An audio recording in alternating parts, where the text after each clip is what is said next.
몇 년 전에 뉴스에서 재미있는 기사를 본 적이 있습니다.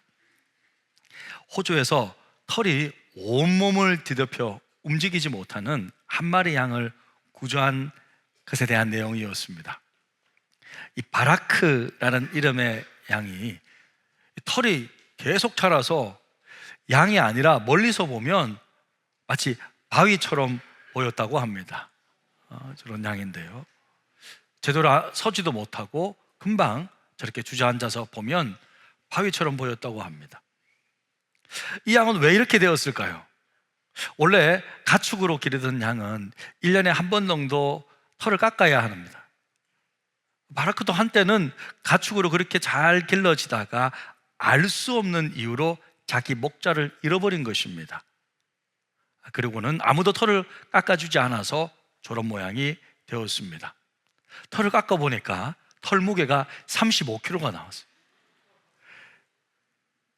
30벌 정도의 옷을 만들 수 있는 양이었습니다. 털 무게도 무게지만 털이 이제 양의 눈을 덮어서 잘 보이지도 않고 털 때문에 죽을 수도 있는 그런 상황이었습니다. 놀라운 것은 이제 털을 다 깎아보니까 오히려 또래 양보다 몸무게가 미달인 거예요.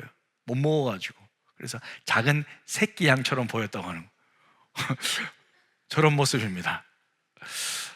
우리도 살을 빼야 될 것 같아요. 원래 우리가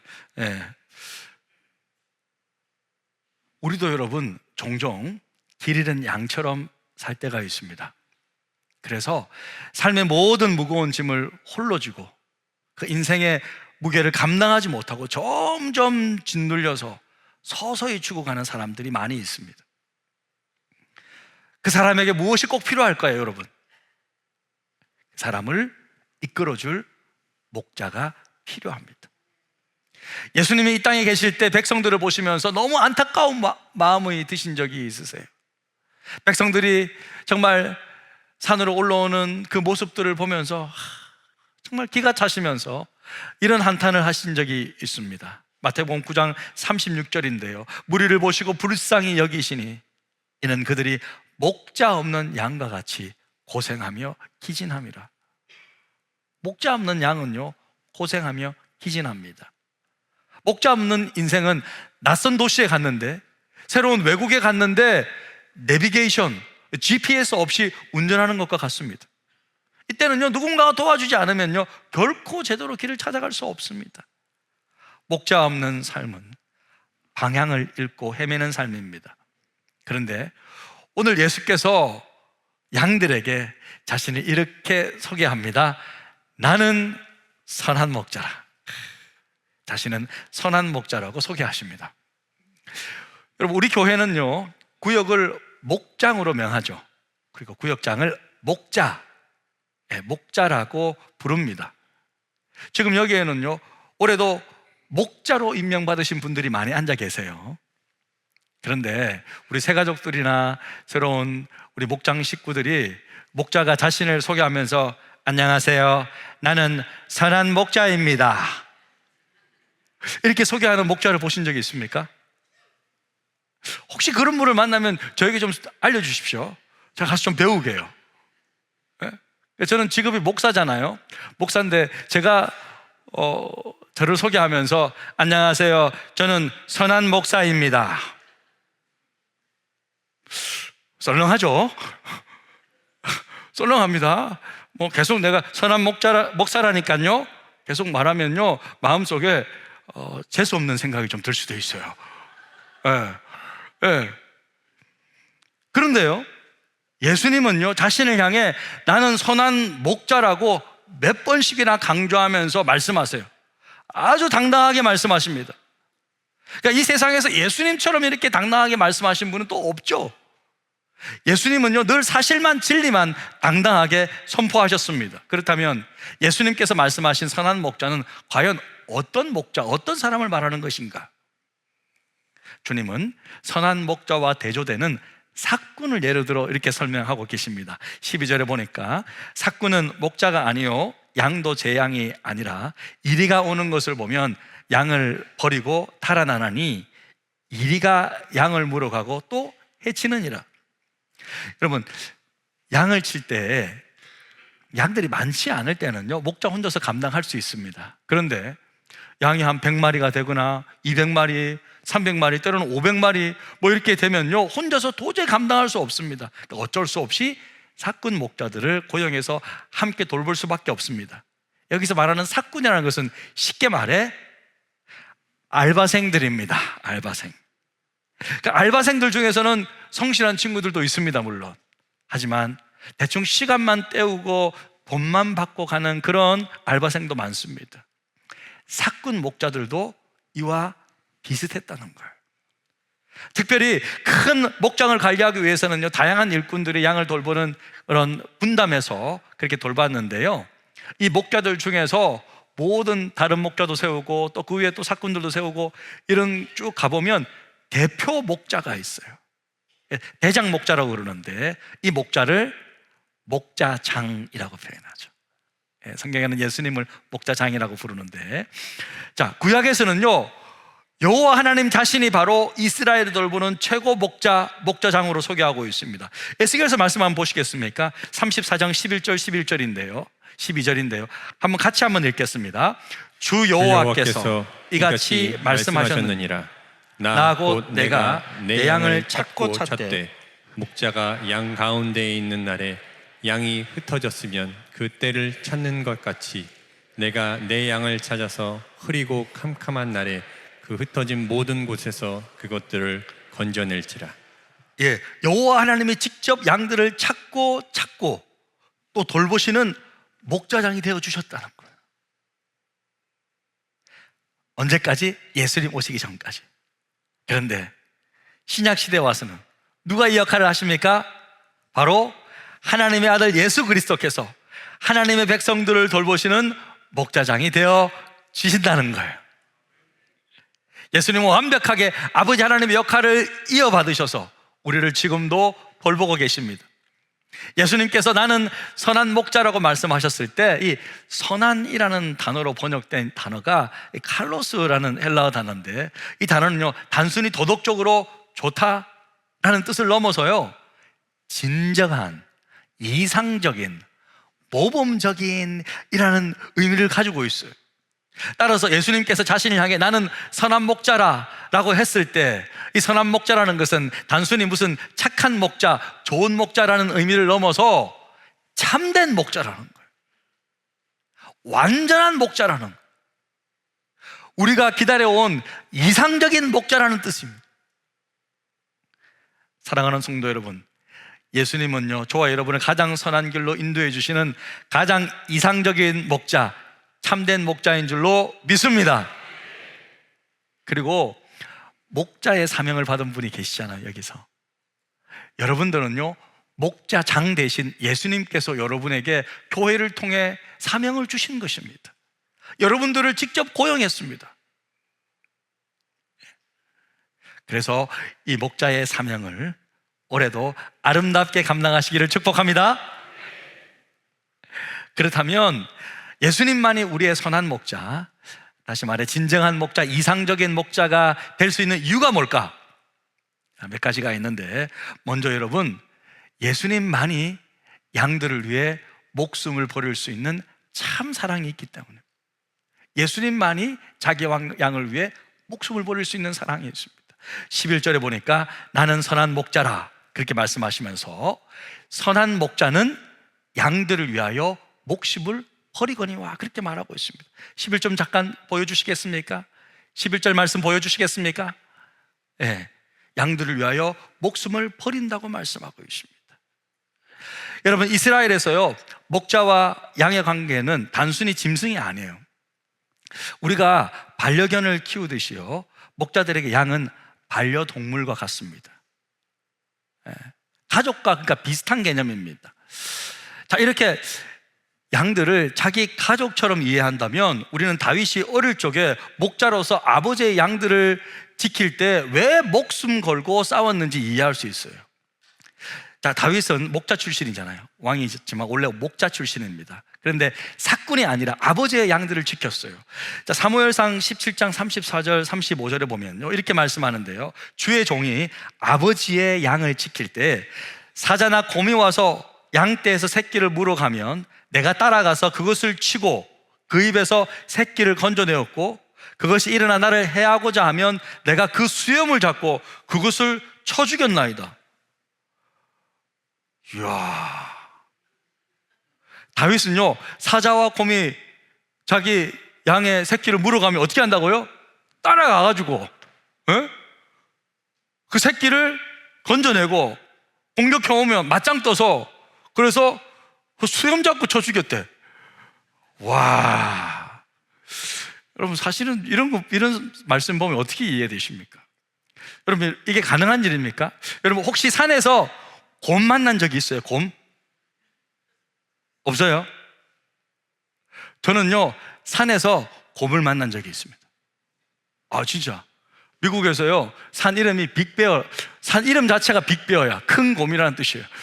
그 빅베어라는 그 산에서 수련회가 있었는데, 제가 이제 준비팀으로 돕고 이제 쓰레기 비우려고 그 봉지에, 큰 비닐봉지에 쓰레기 담고 이렇게 쓰레기통으로 룰루랄라 하고 있는데, 갑자기 쓰레기통을 뒤지고 있는 곰을 발견한 거예요. 바로 저 앞에서, 지금 한 장로님 정도 있는 저 앞에서 딱 돌아섰는데 곰이 있는 거예요. 그 곰이요, 저를 딱 쳐다봤어요. 여러분, 산에서 곰을 만나면 어떻게 될까요? 실제로 만나면 어떻게 될까? 무서워 죽어요. 아무 생각이 없어져요. 아무 생각이 없어져요.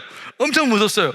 근데 제가요, 우리 성도들을 지켜야 된다, 이런 생각 때문에 갑자기 제가 이 쓰레기 큰 봉지를 들고 곰 쫓아내겠다고요, 큰 쓰레기 봉지를 들고 곰에게 막 이렇게 돌린 거예요. 곰이 갑자기 나를 쳐다보더만, 갑자기 쓰레기 그 큰 통에서 딱 내리더만 하고 달려오는 거예요. 저한테 달려왔어요. 이 실제 이야기예요. 그래서 갑자기 제가 쓰레기들을 던져들고 도망가있어요. 주야, 살려주세요. 한 번만 살려주시면 절대로 곰에게 까불지 않겠습니다. 정말 그렇게 기도하면서 달려갔어요. 너무 무서워요, 여러분. 실제로 이렇게 실제로 곰을 보니까 산만하더라고요. 그런데 다윗은 그런 곰이나 사자를 만났는데도 도망간 것이 아니라 따라가서 그 곰을 치고 양새끼를 구해오고 수염 잡고 쳐 죽였다? 이게 어떻게 가능했을까? 이런 용기가 어떻게 나왔을까요, 여러분? 제가 묵상해 보았어요. 생각해 보았어요. 어떻게 다윗은 이게 가능했을까? 여러분, 그 양을 자기 가족처럼 여겼기 때문에. 저도 만약에 그 곰이 우리 가족을 붙잡고 있었다? 그럼 저도 따라갔을 것 같아요. 막 돌로 막 싸웠을 것 같아요. 우리 아이 내놓으라고. 그러니까 다윗의 이 경험은요, 단순히 목자의 일상이 아니라 하나님께서 그를 훈련시키시는 과정이었습니다. 이스라엘 백성들을 이렇게 사랑하고 돌보라는 하나님의 마음이었다는 거예요. 장차 이스라엘의 위대한 왕으로서의 준비 과정이었던 것입니다. 예수님은 바로 이 다윗의 자손이십니다. 지금 아버지 하나님의 양들이 우리를 지키기 위해, 우리를 살리기 위해 자기의 목숨을 내어놓아 주셨습니다. 사탄 마귀와 목숨 걸고 싸워서 결국 죄로부터 우리를 구원해 주셨습니다. 우리를 구원해 주셨습니다. 여러분, 우리를 위해 이렇게까지 해주신 이유가 뭡니까? 생명 걸고 목숨 걸고 싸워서 우리의 생명을 살려주신 이유가 무엇입니까? 우리를 진짜 가족으로 여기기 때문입니다.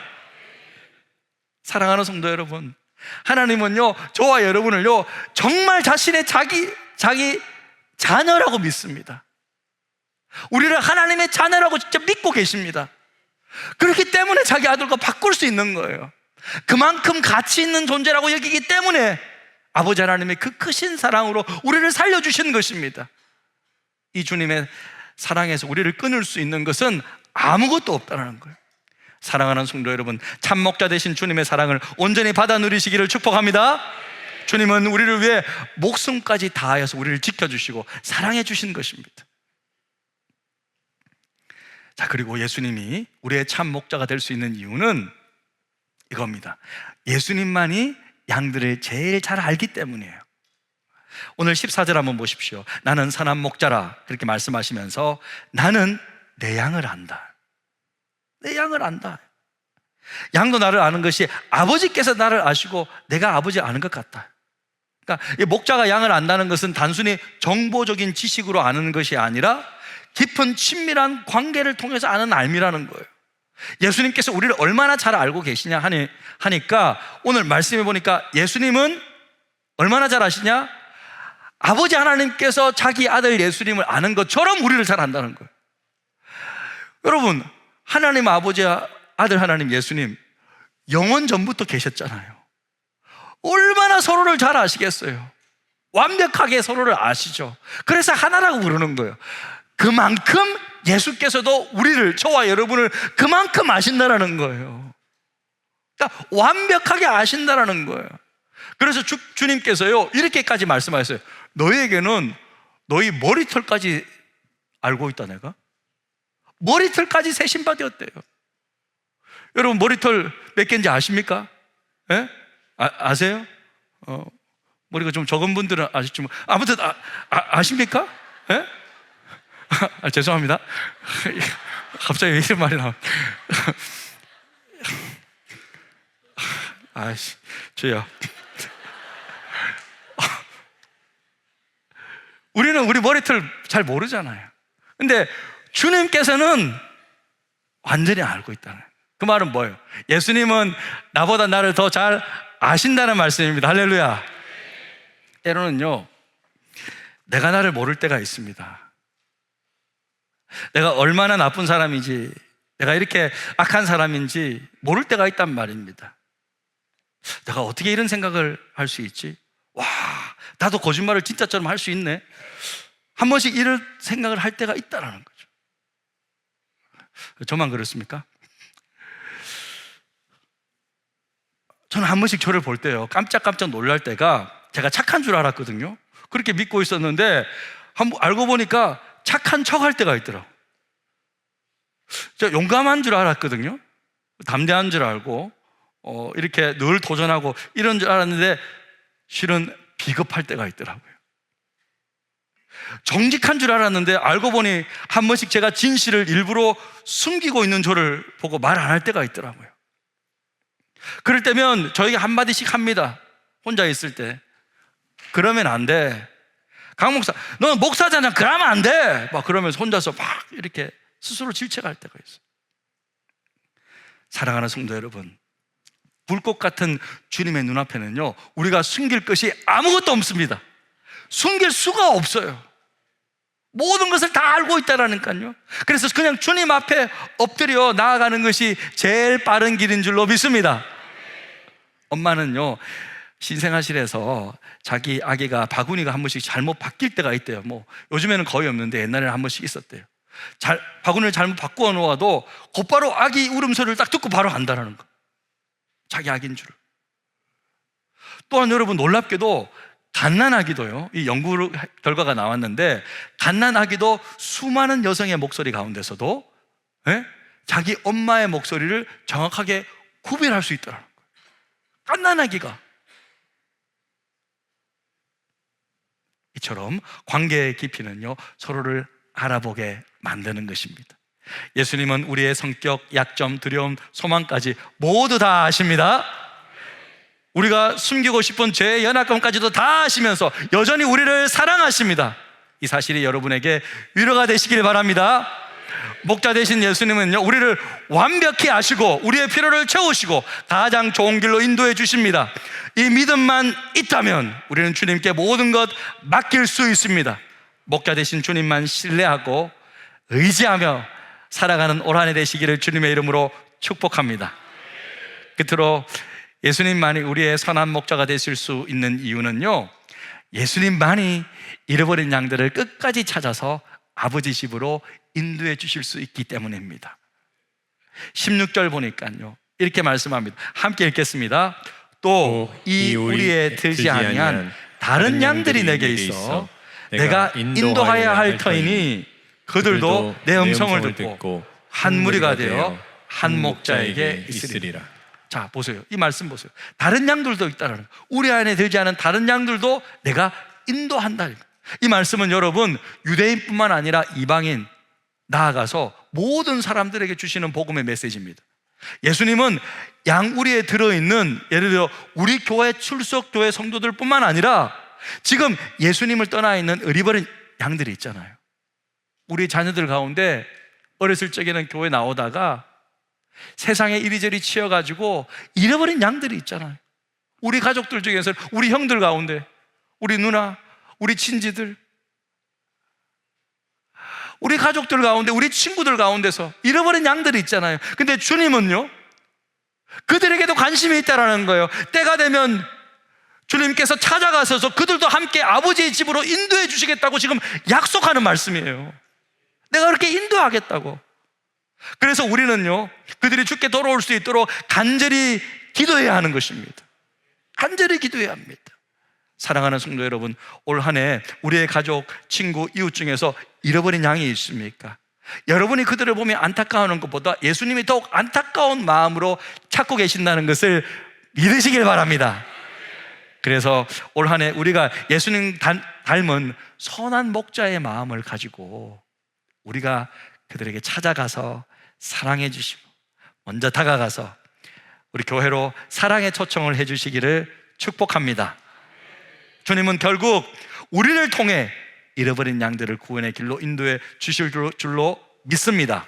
이것이 우리가 선교하고 전도해야 될 이유입니다. 왜 우리가 선교합니까? 이 일에 동참하기 위한 건 아닙니까? 잃어버린 양들에게 복된 소식을 전해주고 사랑의 메시지를 전해주기 위해 우리가 선교하는 거 아니겠습니까? 오늘 선교 바자회에 그런 마음으로 동참해 주시기를 주님의 이름으로 축복합니다. 아멘. 여러분, 인생은 아름다워라는 아카데미상을 수상한 유명한 영화가 있습니다. 여러분 한번 들어보셨나요? 인생은 아름다워, Life is Beautiful 이라는 유명한 영화인데요, 2차 대전이 한창이던 1939년에 시골 출신인 기도, 저 아버지입니다. 기도라는 청년이 초등학교 교사인 아내와 결혼을 해서 아들도 얻고 행복한 가정을 꾸려갑니다. 그런데 행복하게만 했던 가정에 뜻하지도 않는 큰 불행이 닥칩니다. 아들 조슈아가 4번째 생일을 맞아 신나게 생일 파티를 하고 있는데 그 가정에 군인들이 들이닥친 것입니다. 자, 그때가 히틀러의 유대인 말살 정책이 극에 달했을 때입니다. 그래서 그 식구도 단순히 유대인이라는 이유만으로 그만 강제 수용소에 끌려가게 되었습니다. 그런데 기도는 어린 아들 이 4살 박이 조슈아가 놀라지 않도록 자기들은 지금 재미있는 놀이에 참가한 것이라고 들려대죠. 저 군인 아저씨들도 다 놀이에 참가한 사람들이라고 말하면서 기도는 아들 앞에서 계속 연기도 하고 익살도 떨면서 어린 아들을 즐겁게 해주려고 애를 씁니다. 막 이야기하고, 만나면 이야기하고, 웃겨주고, 막 말해주고, 지금 우리는 게임하는 거다 설명해주고, 매일처럼 되풀이되는 강제노역과 언제 들어가서 죽을지도 모르는 독가스실에 대한 공포도 있었지만, 그럼에도 기도는 탁월한 유머 감각을 발휘해서 아들에게 희망을 심어주기 위해 눈물겹게 노력합니다.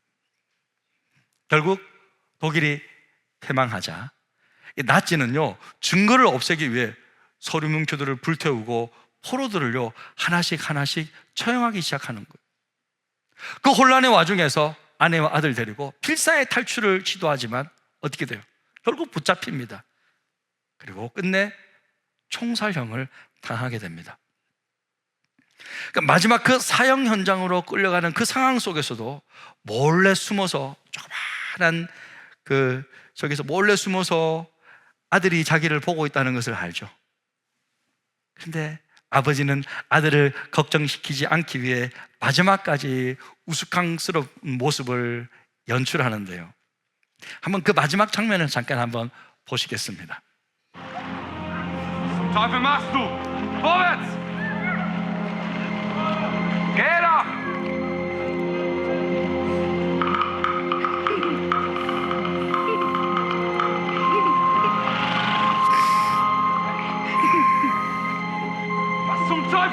du! Schneller! Tempo! Vorwärts!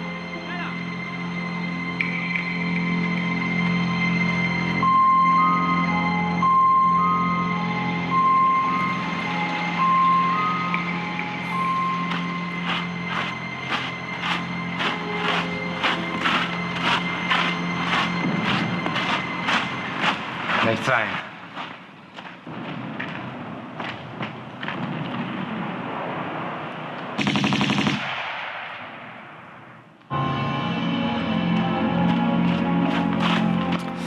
자, 아빠의 그 마지막 모습은요, 영화를 처음부터 쭉 보고 있는 모든 사람들의 마음을 견디기 힘들도록 짠하게 만듭니다.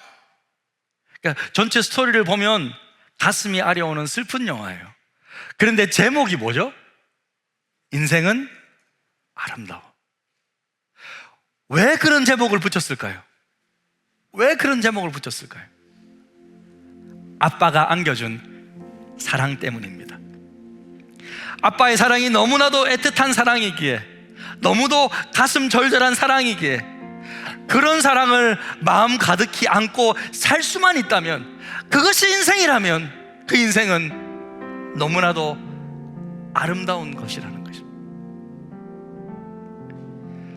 여러분, 살면서 인생은 너무 아름답다고 느끼며 살고 있습니까? 사랑하는 성도 여러분, 아름다운 인생을 살고 있냐?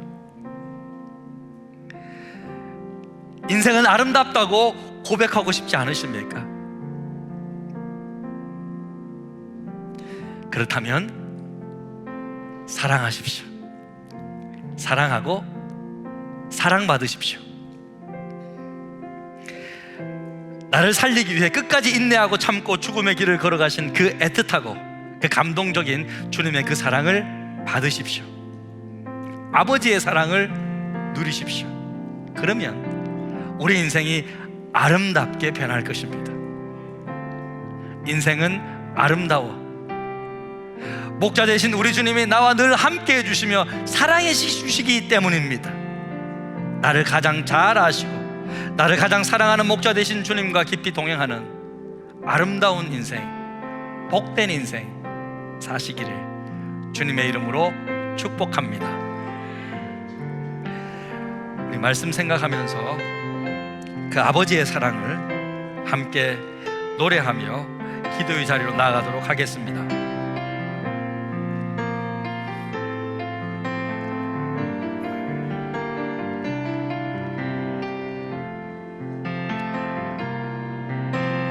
아버지 사랑 내가 노래해, 아버지 은혜 내가 노래해. 그 사랑 변함없으신 거짓 없으신 성실하신 그 사랑, 상한 갈 때 꺾지 않으시는 꺼져가는 등불 끄지 않는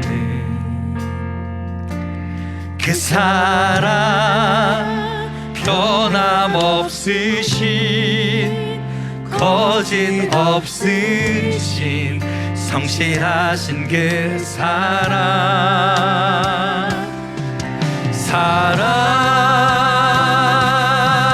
그 사랑 날 위해 죽으신, 날 위해 다시 사신 예수 그리스도, 다시 오실 그 사랑, 죽음도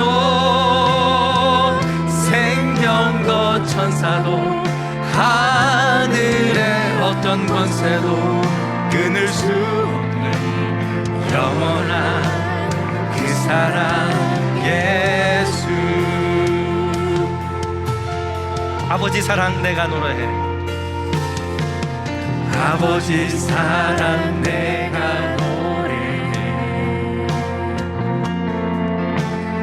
아버지 은혜 내가 노래해, 그 사랑 변함없으신 거짓 없으신 성실하신 그 사랑 상할 때 꺾지 않으신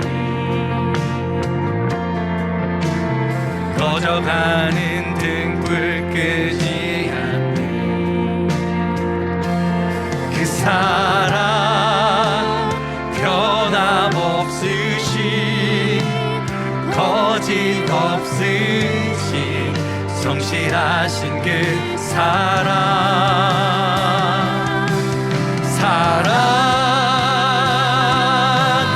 그 사랑 날 위해 죽으신 날 위해 다시 사신 예수 그리스도 다시 오실 그 사랑 죽음도 생명도 천사도 하늘의 어떤 곳에도 끊을 수 없는 영원한 그 사랑 예수 그 사랑 날 위해 죽으신 날 위해 다시 사신 예수 그리스도 다시 오신 그 사랑 죽음도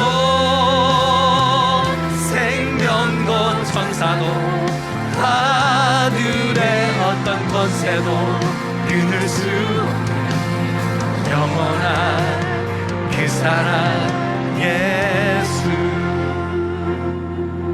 그 사랑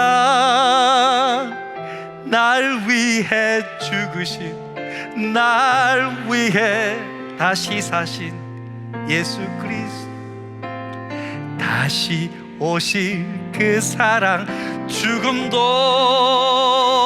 생명도 천사도 하늘의 어떤 권세도 끊을 수 없는 영원한 그 사랑 예수